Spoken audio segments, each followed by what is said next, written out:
Salut Julie, Salut! ça va bien? Bien avec toi? Ben voilà, écoute, on est devant chez toi, on part pour une petite balade bucolique, tu m'as promis. Et oui, je vous emmène dans la campagne aujourd'hui.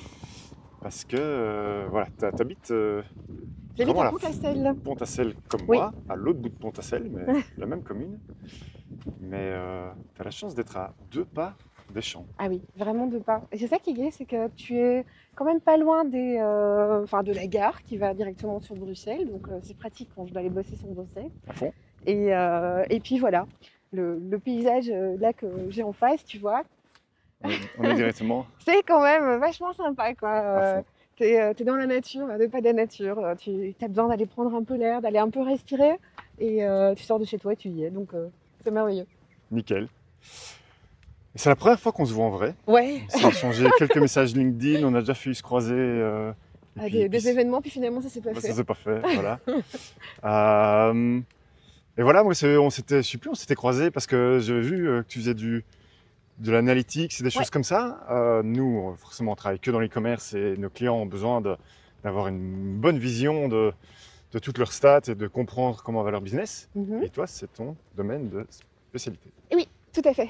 Ça ne veut rien dire ce que j'ai dit. Ton domaine d'expertise. Ouais, non, mais c'est ma spécialité. Donc en fait, moi j'ai travaillé pendant plus de 10 ans dans le marketing digital, mais 360 degrés pour des grands comptes ici en Belgique.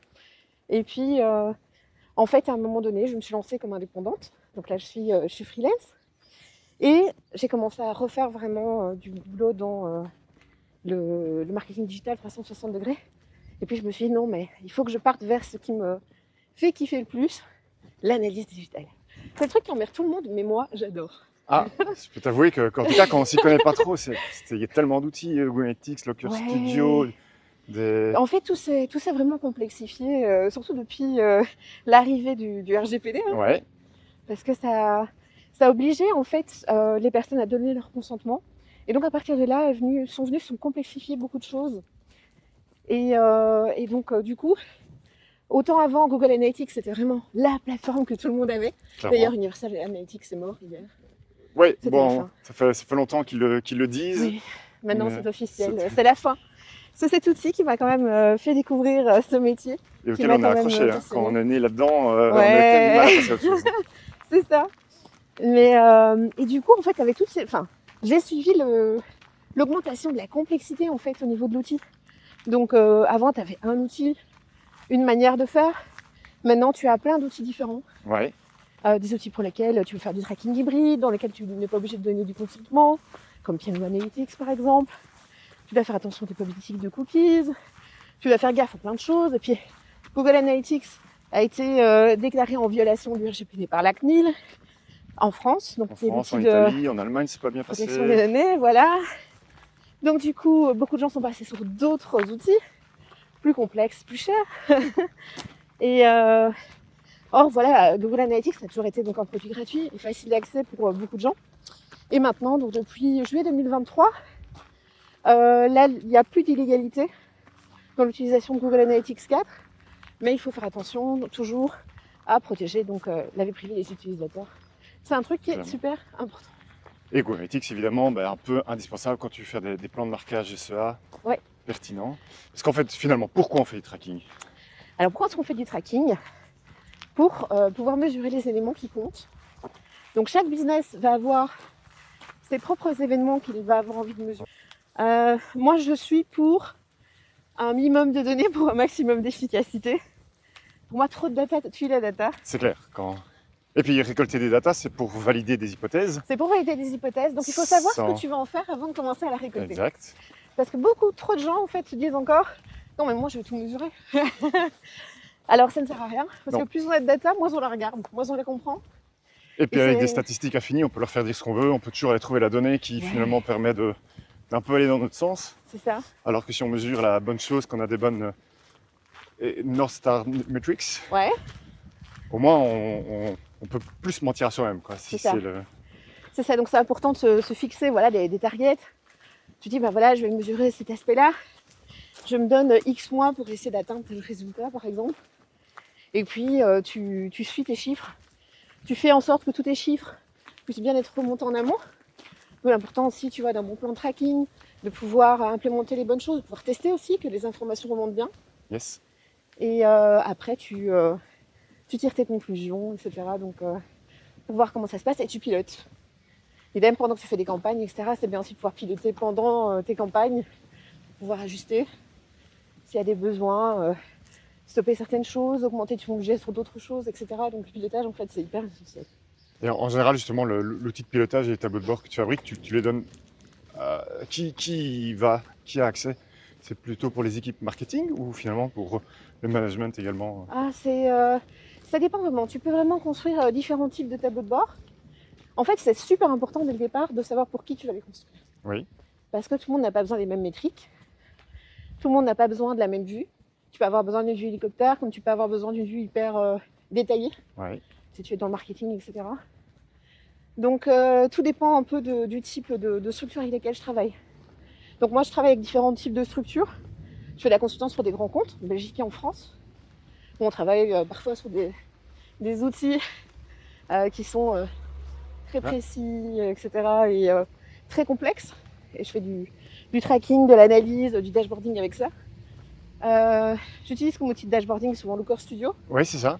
Qui est un outil, lui, c'est quoi les plans, par exemple? Parce qu'il est très peu utilisé parmi les PME. Mais moi, je suis en train justement de le mettre à disposition des PME. Ok.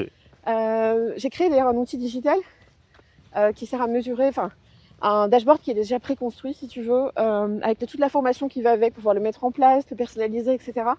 À destination, au départ, des experts SEO, parce que ça relie GA4 et Search Console à l'outil. C'est ça. Et j'ai quand même pas mal de petites structures qui l'ont acheté, ou même des créateurs de sites, pour des petits sites, plutôt pour vraiment avoir les informations de base. Donc c'est moins pour des e-commerce, etc., tu vois, comme ton domaine à toi. Mais moi, j'aime bien pouvoir donner accès justement aux plus petites structures. Pouvoir vulgariser en fait la data, je trouve que c'est hyper important parce que la data est essentielle. Ça aide vraiment à booster le business. Et je trouve en fait qu'on en fait quelque chose d'hyper compliqué. Et moi, j'adore pouvoir vulgariser et partager ça. Oui, et puis là, les temps sont durs, quoi. Donc, mesurer permet quand même d'optimiser certains éléments. Et même si tu optimises à la marge, tu fais ça sur quelques points clés, ça peut faire une belle différence, quoi. Ouais, tout à fait. Et alors, quoi, quand tu dis que tu es trop accessible au PME, c'est accessible à partir de quelle hauteur? Tu as peut-être des ordres de grandeur à donner, en temps ou en budget? Le dashboard Looker Studio lui-même, c'est un outil qui est gratuit, qui est donné par Google, qui est fourni par Google. Donc il y a déjà pas mal de choses que tu peux faire directement dedans. Tu as les connecteurs natifs Google Analytics 4. Ouais. Tu as des nouveaux connecteurs qui sont en train de sortir par rapport à différents outils aussi, d'autres outils. Tu as un connecteur Piwik Pro qui vient de sortir. Ok. Un connecteur Matomo. Ok. Donc tous les différents outils d'analyse commencent à se connecter à cet outil. Oui. Parce que souvent, dans des outils par exemple comme GA4, les gens sont complètement paumés. Et pour retrouver toutes ces datas, rien de tel en fait qu'un tableau de bord qui va se mettre à jour automatiquement, etc. C'est ça. Donc il y a moyen de se former sur l'outil. Je suis en train de retravailler une formation que j'avais donnée quelques fois en live pour pouvoir la mettre en ligne bientôt. Yes. Idem pour GA4. Et en fait, tu peux vraiment construire un tableau de bord sur mesure en fonction de tes événements, etc. Et je le fais aussi pour certains clients directement. C'est ça. Et donc tu fais remonter, là tu as parlé surtout d'outils qui mesurent les visiteurs, mais tu as aussi des outils de newsletter ou d'autres outils de vente hors ligne, d'outils de caisse ou que sais-je. Alors tu peux remonter différentes sources de données en fait dans ton tableau de bord. Tu peux regrouper donc des datas qui viennent de Google Analytics, mais pas que. Tu peux par exemple remonter des datas qui sont des Google Sheets. Ouais. Tu peux envoyer des informations aussi dans tes Google Sheets via par exemple des outils d'automatisation comme Make, Zapier, notamment. Et tu as des connecteurs aussi par rapport à d'autres outils. Et là, tu dois passer par des plateformes tierces. Tu as Windsor.ai, tu as Porter, Supermetrics. Et là, tu peux vraiment aller rechercher des datas directement en fait pour ton tableau de bord. Ok. Ou passer par un Google Sheet pour pouvoir les retravailler, par exemple. Yes. Et donc toi, tu fais la partie mise en place du tracking, tu fais la partie mise en place du tableau de bord et la partie formation. C'est ça. et un peu d'e-marketing quand même aussi? Moi maintenant, j'en faisais beaucoup avant. Quand j'étais vraiment responsable du marketing digital, je pilotais des agences, etc. Mais c'est bien, je me suis vraiment centrée là-dessus. Tu as l'objectif terrain en tête quand tu mets en place tes outils, quoi. C'est ça. Et c'est ça qui est bien en fait, c'est de vraiment comprendre moi je passe toujours du temps à essayer de comprendre le business des gens, Yes, bien pour sûr. voir quels sont vraiment leurs besoins en fait. Pour pas créer du usine à gaz qui sert à rien. Et voilà, et comprendre un petit peu quels sont les besoins derrière. Et j'essaie aussi de réduire un petit peu le focus pour pouvoir les aider justement à simplifier. Ok. C'est hyper important, je trouve. Et t'as l'impression que ça va aller où maintenant? Donc, dont tu as parlé du GDPR, de la suppression des third-party cookies, donc le fait que Ah oui, des sites puissent Oui, ça, écouter les données d'autres sites. c'est ça. Puis tu as les problèmes aussi de publicité qui peuvent être bloqués, etc. par les Ouais. browsers ou autres. Donc on voit aussi de plus en plus de grands sites ou de sites qui investissent beaucoup dans la publicité, etc. passer par du server-side. Oui. Ça, c'est aussi une autre techno. Ce qui permet d'avoir un consent mode plus facile. Oui. Puisque maintenant on est censé avoir, je dis censé parce que peu de gens respectent ça complètement, mais donc réellement il ne suffit pas d'informer la personne qui a du tracking, il faut bien avoir son consentement avant de collecter la moindre donnée. Tout à fait. Et donc quand vous voyez maintenant vos petites fenêtres de cookies ou des choses comme ça, normalement si vous la fermez sans rien dire, sans valider ou invalider, vous devriez n'avoir zéro donnée qui remonte. Et vous allez sur n'importe quel site, y compris les sites de la Commission européenne, par exemple, qui impose cette règle à tout le monde, mais ils stockent bien des cookies de tracking, même quand vous fermez la fenêtre. Donc, il n'y a vraiment pas grand monde qui le respecte 100%. Et nous, on voit que quand on le met, en fait, des tests chez nos clients, si on le met de façon vraiment stricte, on a plus que 10% de la donnée qui remonte. Plus que 10%. Enfin, mais maintenant, tu as des best practices aussi pour tout ce qui est tes bandeaux de cookies. L'important, c'est que ça puisse pas stopper complètement la navigation, mais que ce soit vraiment la première chose qui vienne directement les impacter pour qu'ils soient obligés plus ou moins de donner leur réponse, sans interdire quand même l'accès au site, parce que sinon t'es pas dans la légalité si tu fais ça, quoi. Donc c'est toujours... Tiens, cet aspect-là, tu peux pas... Normalement, c'est la CNIL. La CNIL disait que voilà, en France, donc ici c'est la PD en Belgique, il y a toujours des petites différences. Je pense qu'en Belgique ils sont un petit peu plus laxistes, certainement. Mais, à part la condamnation à Russell, il n'y a pas eu grand-chose ces derniers temps, donc il faut déjà être un grand groupe, je pense, qui viennent voir chez vous. Grand groupe ou traiter de données médicales ou personnelles sensibles. Ouais, ça j'imagine qu'il y a plus. Là, tu es vraiment vachement sous le radar. Donc c'est ce que je fais aussi quand j'implémente, GA4 chez des clients. Ça arrive parfois que les clients, en fait, ne se sentent pas spécialement concernés par la problématique RGPD, même si c'est quand même quelque chose qui est important. Voilà, moi j'en parle, mais ça reste toujours le choix du client de décider s'il veut ou non implémenter quelque chose. Donc moi je fais toujours signer une décharge pour me protéger aussi. Bah c'est vrai, je comprends. Et pour informer les clients, parce que c'est quelque chose d'important à savoir. Tu sais, c'est comme dans les grosses boîtes, t'as aussi des DPO qui vont prendre... donc voilà, j'ai fait de la consultance chez Russell. Là, tu as des personnes responsables de faire des choix en fonction de ce qu'on va suivre ou pas. En sachant que l'outil qui est utilisé est un outil de tracking hybride. Donc il va de toute façon traquer des données, même si tu n'as pas eu de consentement. Mais pas toutes les données. C'est ça. On va faire un petit 360, regarde. C'est beau, hein? C'est pas mal, hein? C'est chouette, là, en 3 secondes, on est vraiment au milieu de rien. C'est ça.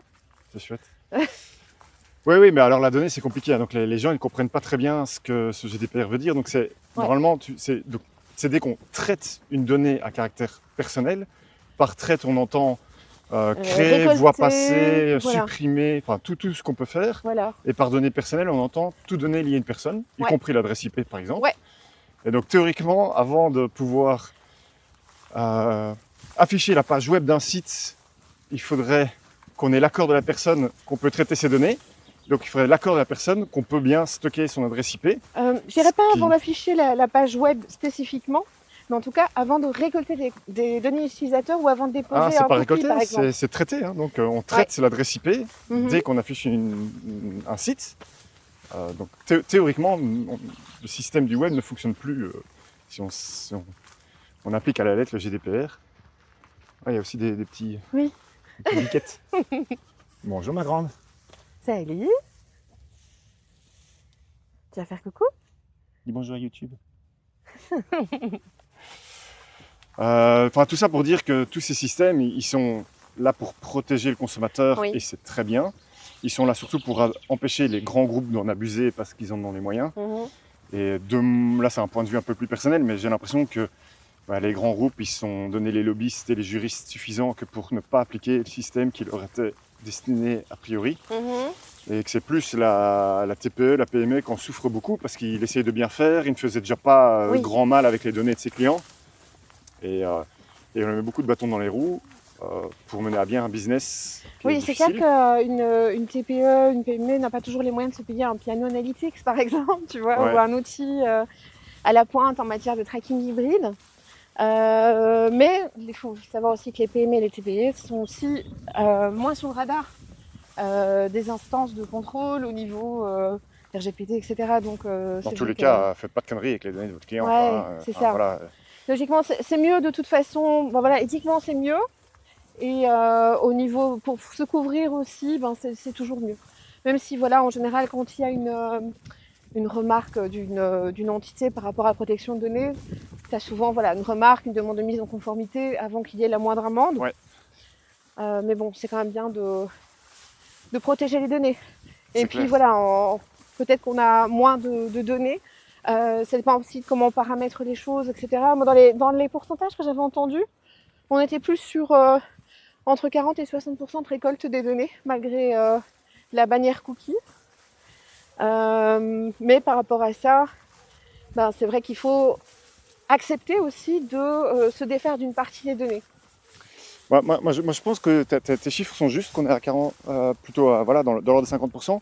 L'ennui, c'est que quand, par exemple, tu fais des campagnes SEA, donc de pub sur Google, les gens ne te connaissent pas. Ils viennent de cliquer sur une pub, la première chose qu'ils ont, c'est cette bannière. Et là, je pense qu'ils ne sont pas dans un comportement d'utilisateur qui veut prendre soin du site et comprend que il est sur un site safe, il est dans un comportement d'utilisateur qui veut vite avoir un prix et une info. Et je pense que lui, il n'a pas envie de valider les cookies, il n'a pas encore confiance dans le site. Alors que c'est les campagnes qu'il faudrait pouvoir le mieux mesurer pour pouvoir assurer sa rentabilité. Ouais, non, mais c'est vrai que c'est un vrai challenge. Maintenant, tu as des outils d'analyse qui sont exempts de bannières de cookies, qui ne fonctionnent pas avec la même manière de faire, mais en général, tu mesures moins de choses. Ou une fois que tu veux commencer à mesurer des choses plus poussées, tu augmentes vachement au niveau du prix. Donc c'est toujours un petit peu la problématique. Maintenant, est-ce que tu as besoin de tout mesurer ou est-ce qu'une tendance, finalement, ça te permet quand même de faire des améliorations? Moi, je pense que si tu construis un puzzle avec un tigre dessus, t'as pas toutes les pièces, tu arrives quand même à voir que c'est un tigre, tu vois. Oui, je comprends bien sûr. Il faut... Mais si tu veux la jouer clean, si tu veux être critique dans ta manière de pouvoir mesurer sur un site, ça demande quand même un sacrifice au niveau des données. De toute façon, il y avait toujours un sacrifice à avoir, c'est le bon mot.